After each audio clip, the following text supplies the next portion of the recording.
भटके हुए तियोती हालत बिगड़ गए जी।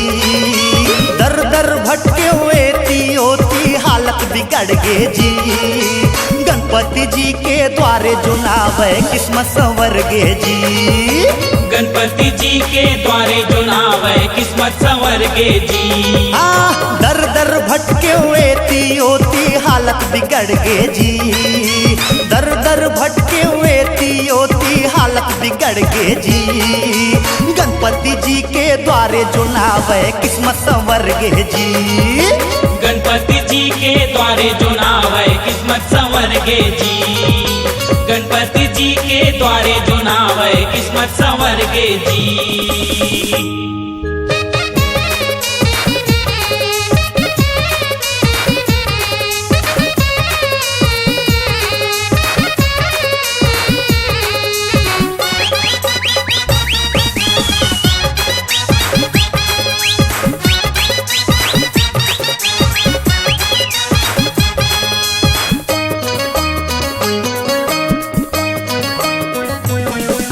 समैला में हर अपन गवायो एतियोती गा भटके।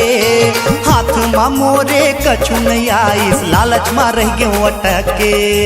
हाथ मा मोरे कछु नहीं आइस लालच मा रह गए अटके। समैला में हर अपन गवायो एतियोती गा भटके। हाथ मा मोरे कछु नहीं आइस लालच मा रह गए अटके।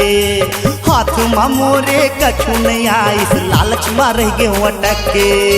जे राखे रहे अचरा मसंगी ओहू बगर गे जी। जे राखे रहे अचरा मसंगी ओहू बगर गे जी। गणपति जी के द्वारे जुनावे किस्मत संवर गे जी। गणपति जी के द्वारे जुनावे किस्मत संवर गे जी। गणपति जी के द्वारे जुनावे किस्मत संवर गे जी।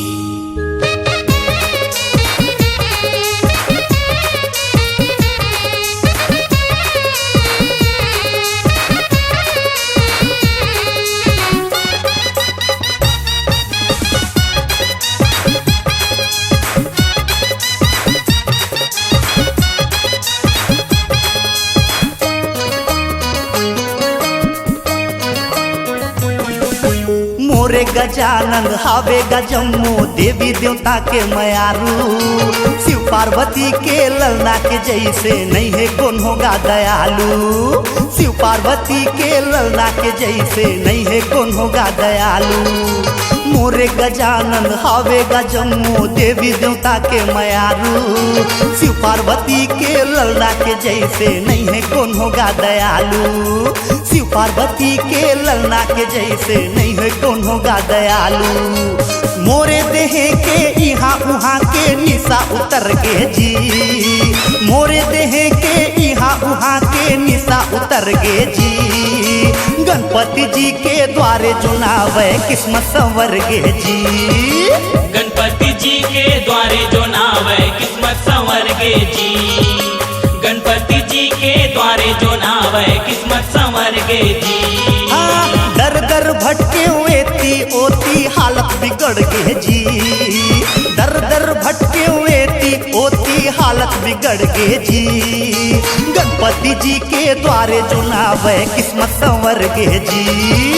गणपति जी के द्वारे जुनावे किस्मत संवर गे जी। भैया गणपति जी के द्वारे जुनावे किस्मत संवर गे।